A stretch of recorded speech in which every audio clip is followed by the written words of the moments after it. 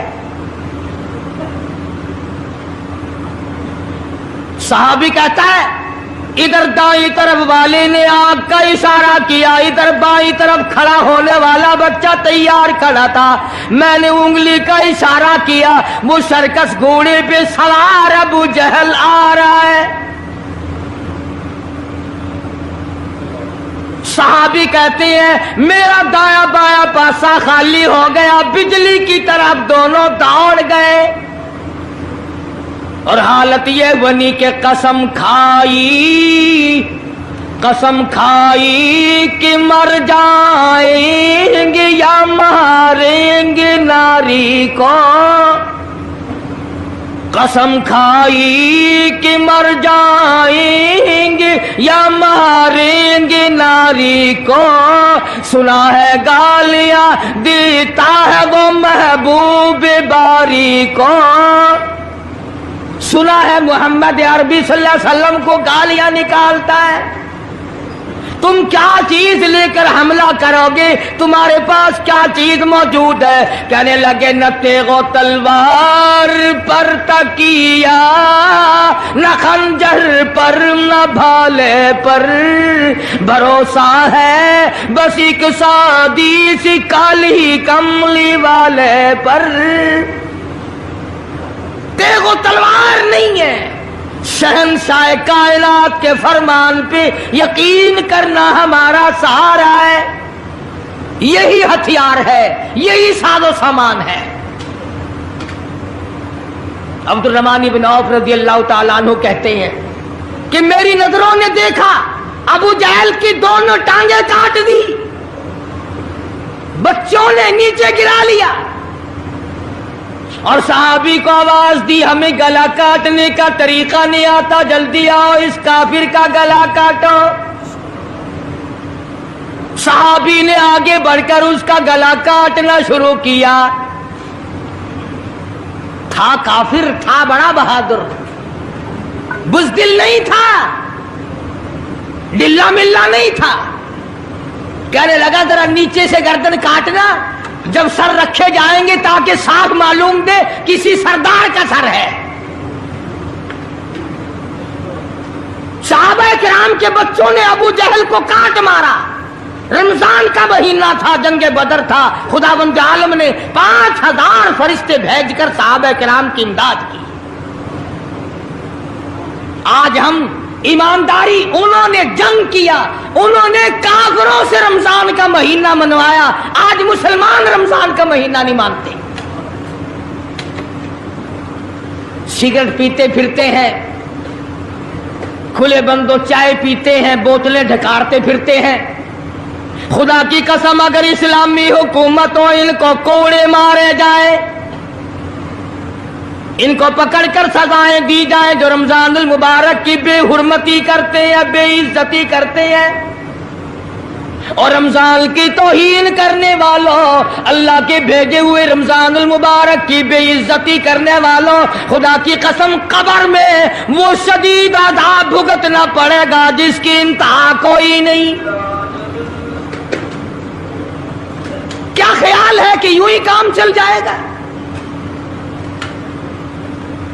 صحابہ کرام نے جنگ میں روزہ نہ چھوڑا، گھروں میں بیٹھی عورتیں چھوڑ دیتی ہیں، تجھے کیا معلوم ہے کل کس کو آئے گی اور کس کو نہیں؟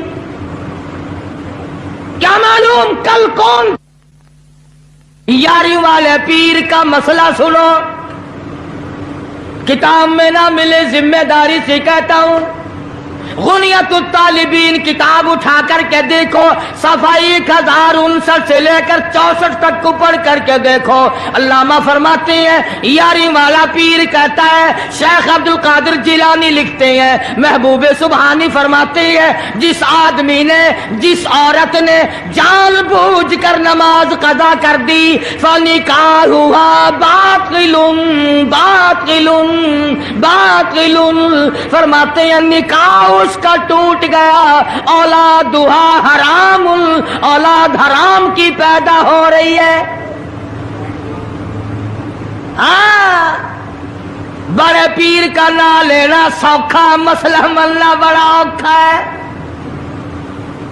تجھے کیا معلوم کہ علامہ شیخ کا کیا مذہب ہے، کیا مسلک ہے، کیا طریقہ کار ہے؟ اخیر میں جا رہا ابھی نہیں تو عرض کر رہا تھا کہ حضور اکرم صلی اللہ علیہ وسلم کی اس امتی نے حضور کی آل میں سے ہونے والے شیخ عبد القادر جیلانی لکھتے ہیں، فرمایا بے نماز مرد عورت جب مر جائے، لکھ لو دل پہ، بے نماز عورت مرد جب مر جائے، اذا ماتا جب مر جائے، لا یغسل لہ اسے غسل دینے کی کوئی ضرورت نہیں، ولا یکفن لہ اسے کفن پہنانے کی کوئی ضرورت نہیں، ولا یدفن لہ فی مقابر المسلمین اسے مسلمانوں کے قبرستان میں دفن کرنا جائز نہیں، اس کی وجہ سے دوسرے مردوں پہ خدا کا غضب نہ آ پڑے۔ پرواہ نہیں کرتا آج مرد عورت، چلاکی مارتے ہیں کہ ہم نے روزے نہیں رکھے، ہم نے نماز نہیں پڑھی، آؤ ہمارا مقابلہ کرو، ہمارا کیا بگاڑ لے گا کوئی، ہمارا کیا نقصان کرے گا کوئی، ہمیں کون پھانسی لگا دے گا؟ میں کہتا ہوں خدا جس دن پھانسی لگائے گا نہ تیری ماں چھڑا سکے گی نہ تیرا باپ چھڑا سکے گا، نہ تیرا کارخانہ چھڑا سکے گا، نہ تیری فیکٹری چھڑا سکے گی، نہ تیری دکان چھڑا سکے گی، نہ تیرا ذمہ دارہ چھڑا سکے گا، نہ تیرا خاندان چھڑا سکے گا۔ جب خدا کا غضب آئے گا کوئی نہیں تجھے بچا سکے گا۔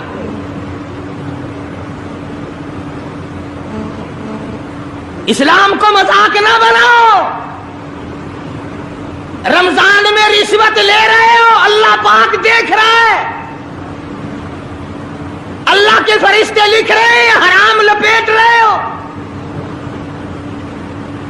تاجروں دکانداروں جو رمضان المبارک میں دھوکہ کر رہا ہے، فریب کر رہا ہے، اور تم نے گاہک کو تو دھوکہ دے دیا، خدا کو دھوکہ کیسے دو گے؟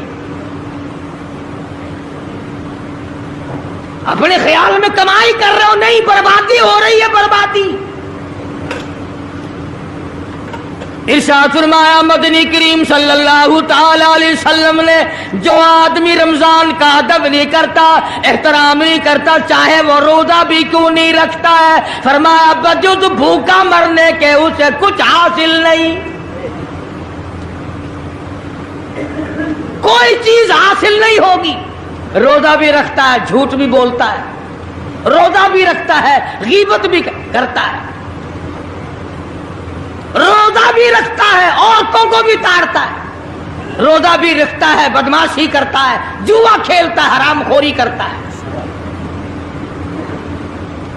اسلام تو نافذ 4 دن میں ہو سکتا ہے اگر ہم مسلمان بن جائیں۔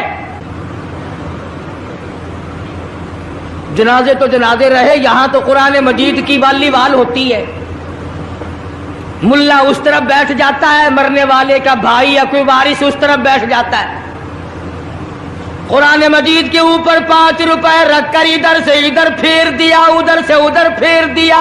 نمازوں کا ہدیہ پیش کرتا ہوں، روزوں کا ہدیہ پیش کرنے ہیں۔ جوتے کی قیمت 150 روپیہ، ساری عمر کی نمازوں کی قیمت 5 روپے، بخشنے والا ملا۔ ملا کا ٹائم جاؤ میں معاف کیتے، اور ملا جی پہلے اپنی تو خیر منا۔ سوٹ 100 روپے میں نہیں بنتا، ساری عمر کی نمازیں 5 روپے میں معاف ہو گئی۔ کھڑے کھڑے مسئلے سن جاؤ، خدا کی قسم اگر عمل کرو گے قاری حنیف کو قبروں میں دعائیں دو گے، کوئی کسی کا لحاظ نہیں۔ قبر آئے گی، حشر آئے گی، پلسرات آئے گی، موت کا تمہیں ذائقہ چکھنا ہوگا۔ یہ منہ جس سے رات دن بھونکتا ہے، خدا کی قسم جب یہ پھٹے گا دوسرا آدمی بند کرے گا، یہ آنکھیں دوسرا آدمی بند کرے گا، یہ تیرے پیر دوسرا آدمی ایک جگہ اکٹھے کرے گا، تو اتنا مجبور ہو جائے گا اور حالت تیری یہ بنے گی کہ چور ہے جسم اتنا کرم کیجیے، چور ہے جسم اتنا کرم کیجیے، غسل آہستہ آہستہ سے دیجیے، اور میرے کپڑے اتارو سنبھال کے۔ موت آئی، فرشتے نظر آ جاتے ہیں، کوئی توبہ کی گنجائش نہیں، کوئی توبہ قبول نہیں، اسی لیے عورت کہتی ہے پہ کے جاتی ہوں ماں باپ لا مجھ سے مل، پہ کے جاتی ہوں ماں باپ لا مجھ سے مل، یعنی آیا فرشتہ دہلتا ہے دل، میں تو جاتی ہوں پروردگار کے۔ ارشاد فرمایا مدنی کریم صلی اللہ تعالی علیہ وسلم نے، بڑا بد نصیب ہے وہ آدمی، بڑا بدبخت ہے وہ آدمی، بڑا محروم ہے وہ آدمی جس کی زندگی میں رمضان آئے اور اس کی بخشش نہ ہو۔ قدر کر دن کی، قدر کر رات کی، قدر کر صبح کی، قدر کر شام کی، ایک ایک لفظ پہ جو اجر مل رہا ہے، ایک ایک رکعت پہ جو اجر مل رہا ہے، خدا کی قسم تمہیں قیامت میں پتا چلے گا کہ اللہ پاک ہم پر کتنا بڑا مہربان تھا۔ حضور اکرم صلی اللہ علیہ وسلم نے اپنے چچا عباس، حضرت عباس رضی اللہ تعالیٰ عنہ کو فرمایا، اے میرے چچا ایسی نماز بتاؤں جو ہر روز پڑھ، یا کم سے کم تیسرے دن پڑھ، یا ہفتے میں ایک مرتبہ پڑھ، یا مہینے میں ایک مرتبہ پڑھ، یا سال میں ایک مرتبہ پڑھ، تیرے سارے صغیرہ گناہ معاف کر دیے جائیں گے۔ وہ ہے نماز صلاۃ التسبیح، اور اس مہینے سے زیادہ اچھا وقت اس کے لیے کوئی نہیں۔ رات کو پڑھو، دن کو پڑھو، صرف 3 وقت چھوڑ دو، سورج نکلتے وقت اور چھپتے وقت اور ٹھیک دوپہر کو، جس وقت چاہو پڑھو، مگر ہمیں توفیق نہیں۔ اس لیے خداوند عالم نے رمضان ہی میں ہمیں وہ چیزیں عطا فرمائی، سحری کھاؤ اس کا ثواب، افطار میں پانی پیو اس کا ثواب، روٹی کھاؤ اس کا ثواب، تلاوت کرو اس کا ثواب، روزہ افطار کراؤ اس کا ثواب، کسی کو قرآن مجید سناؤ اس کا ثواب، قرآن کریم سنو اس کا ثواب۔ ارے ہر طرف اللہ کی رحمت کی بارش برس رہی ہے، تو جھولی پھیلا کر لینے والا تو بن۔ اور ایک حدیث میں ہے کہ اللہ پاک